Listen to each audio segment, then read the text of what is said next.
because of the good work of our workers and our businesses. They were resilient. They got out of that downturn, and here we are. And then he tries to take credit for it. When he got into office, he said he was going to make us more safe. Iran enriching uranium at levels above the count. That doesn't make us any more safe. It makes us less safe, and it's also less safe for Israel. So I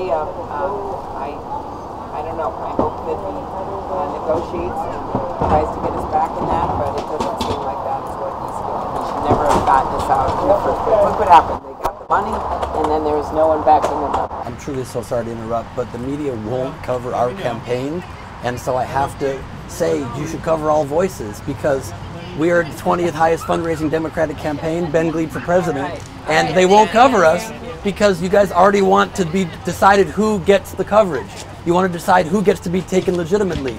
Well, we have to take into account strategy to beat Donald Trump, and the only way we're going to actually beat Donald Trump is not by running a career politician.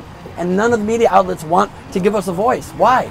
We're climbing, and the people want us in there. I'm the only working man in the race. I'm the only union person in the race. I'm the only person that actually is going to care for you and fight for you, because I am one of you. So feel free to ignore it, but just let the American people know that you're doing that. Or go to Gleib2020.com and donate $1 so we have a chance to get on the debate stage alongside all of the other campaigns and actually offer a different strategy to beat Donald Trump.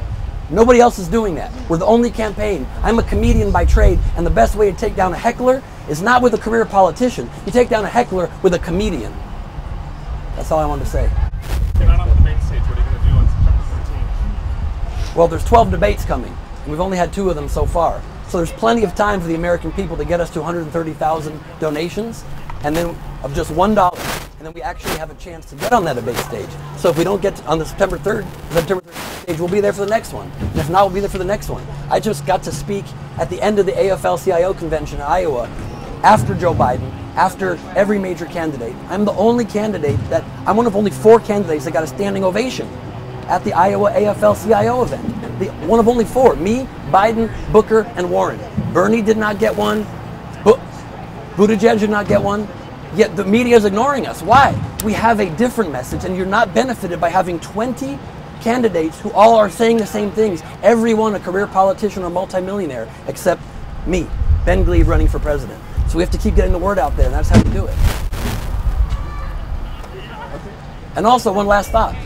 With respect to the vice president, who is a man that has dedicated his life to our country, and so it really pains me to have to say this, but how is this person still the front runner when he's misspeaking every single day?